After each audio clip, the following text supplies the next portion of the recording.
Welcome to the Corporate Treasury 101 podcast.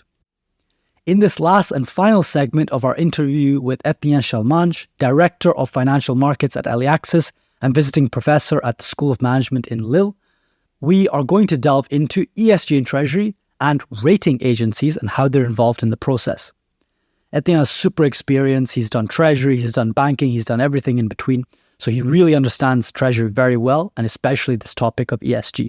So in this episode, expect to learn what is the role of Treasury when it comes to ESG, what are the right tools to have a positive and relevant ESG impact, what's the role of rating agencies in all of this, where should treasurers look at if they want to have a bigger ESG impact, and some final points that Etienne has around Treasury and ESG. You're going to be amazed with the insights that Etienne brings and just his really cool ability to be able to explain topics in a way that you understand. I learned a lot from this episode, and I know Guillaume did as well, and I'm sure you'll feel the same way. And of course, if you enjoy this episode and the show in general, please do make sure that you have rated us, subscribe to us on whatever platform you're using. As the show grows, we get more and more amazing guests. We've already had a bunch of amazing ones and many more to come, but they all look at how many subscribers do we have. So it's just going to help us give you the content that you're really interested in. And quick note, I'm sure you already know about our AI Treasury Insights newsletter, the weekly newsletter that already hundreds of treasurers are reading, which is 3 to 5 minute reads about what's going on in the world of Treasury and AI. Not only will you actually understand what GPT is and ChatGPT is and what's natural language processing model, but not just in an arbitrary format, you're going to learn it with relevance to Treasury. How is Treasury using it? Where is it impacting the world of Treasury? And how can you, as a Treasury professional, not get left behind as the AI trade moves forward? So if you're not already signed up, go into the show notes below where you can find the link. And with that being said, please welcome Etienne.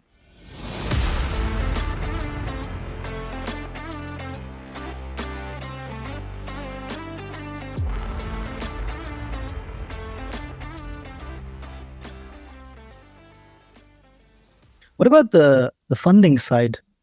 We've not talked a lot about the investing and the role of a Treasury department in investing and ESG. Can you talk more about the funding side? Yes, you mean the Treasury as an issuer, or? You said at the start that the Treasury department's role in ESG comes from the financing and the investments. Yeah, yep. Investment side, very clear. You gave a lot of very good examples. Mm-hmm. The financing side, how does the ESG play in a Treasury department's financing activities? But you can have this RCF raising to banks with an ESG component. You can have SLBs or green bonds or social bonds. You have alternative product next to the bonds. You have also private placement. You have Schuldschein. You have commercial papers with an additional ESG components. So it depends on the type of instrument, but you see that there is no exclusivities, and more debt instrument can be used with an ESG component. Yeah, very clear. So indeed, because bonds can be used in both ways. No, that's very clear. What's the role of rating agencies in this whole process exactly? First of all, there are plenty of ESG rating agencies. There are kind of concentration or move towards concentration from this sector. They are different from traditional credit rating agencies, but they are assessing the ESG from time to time, depending on the result of one element from one factor, the E, they compensate with S or G. So depending on the result, they have a global score, and it depends from one ESG rating company into another. It can be a score from 0 to 100. It can be a letter. So every ESG rating agency has its own methodology, has its own way to calculate, has its own also area.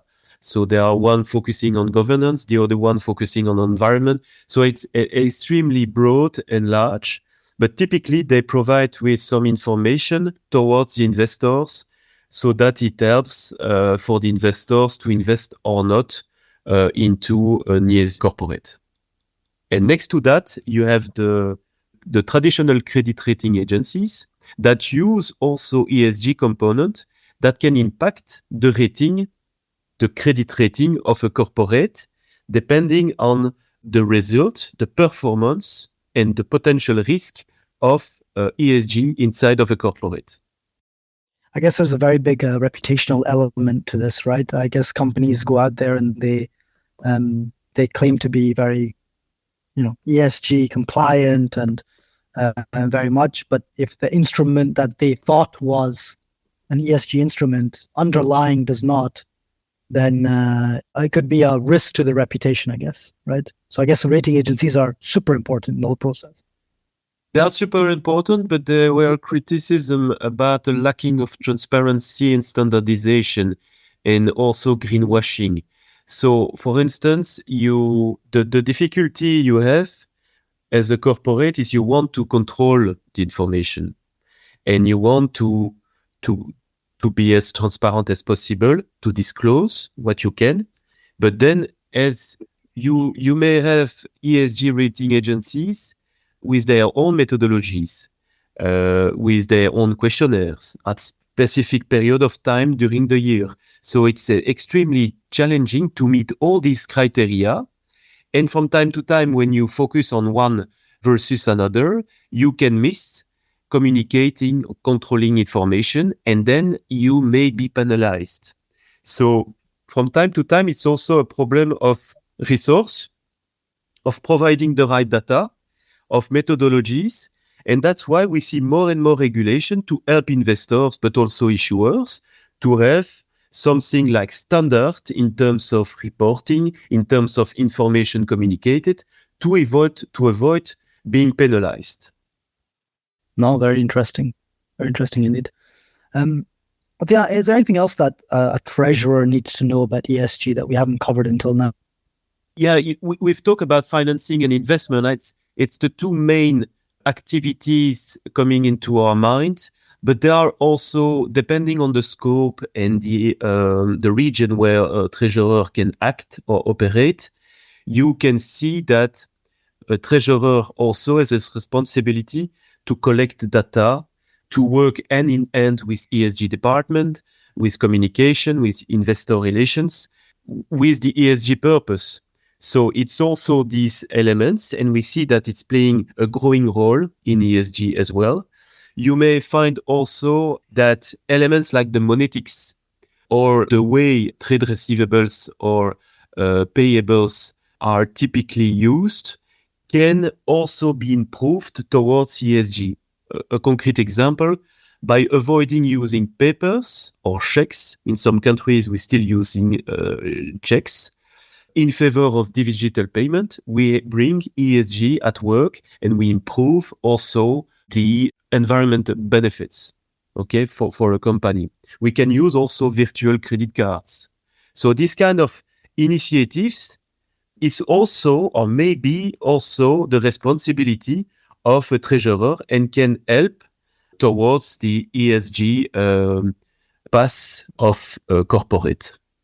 It also helps the Treasury Department itself as well, right? Less paper means easier to track if it's digitized, easier to automate as well if you've already moved away from your paper processes.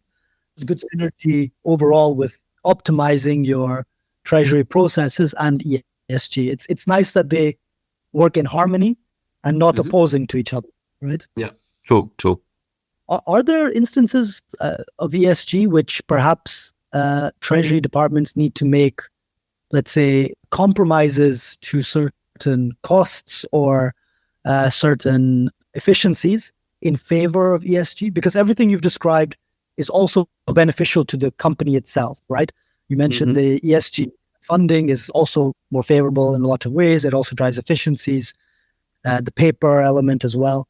Is there ever a moment where the Treasury Department needs to make a choice between efficiency and ESG?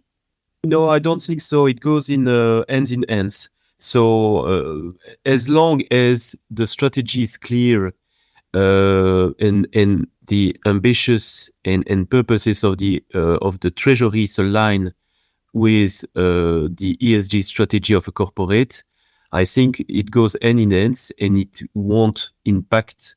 It will, on the contrary, increase or improve the efficiency and the cost limitation.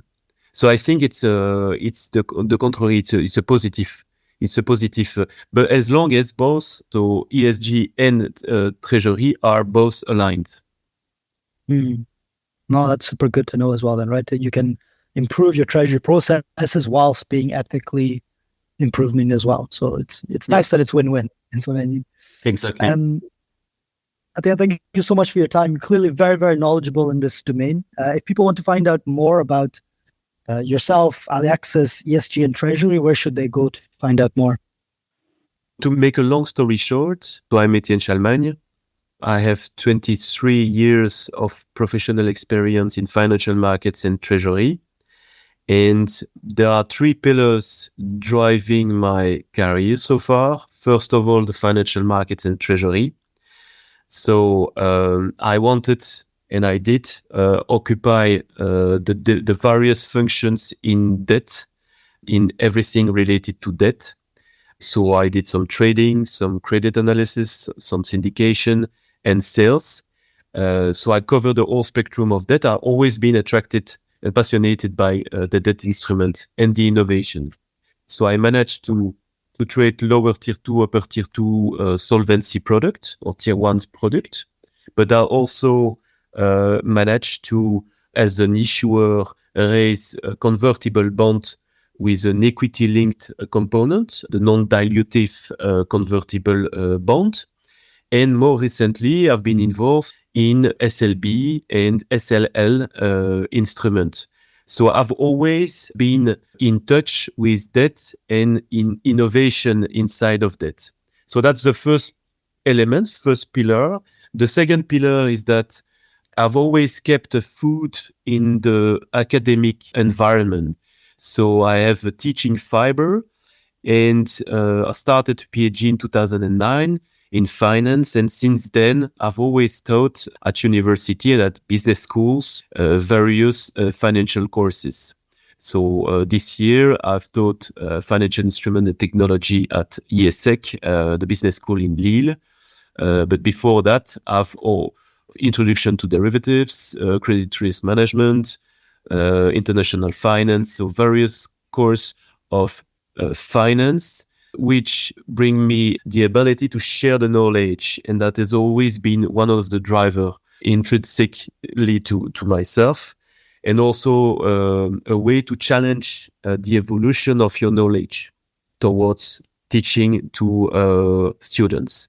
And the final pillar would say that I've always trying to get out of my comfort zone. I never started a career by saying that I will stay in the same employer, the same bank, same function. So one of the drivers was also risk-taking. And that's why I moved from one country to another. I moved from bank industry to the corporate industry, from the sell side to the buy side. And I've always been curious. I always wanted to improve and to increase my knowledge. So this is the three pillars of my career so far. We will see how it goes in the future, but that's a short summary. And currently, my function is financial market director at Aliaxis, part of the Treasury, headed by Séverine Leblevenec, the global head of Treasury. And I'm responsible for the treasury management, for the funding, and also to transform the treasury. Super good. Thank you so much for being on the show. We'll have your LinkedIn in the show notes below as well, so people can reach out if they have any questions. It's nice to know you teach as well. So that explanations are so good. So thank you very much for being on the show. Thank you very much. Thank you, Etienne.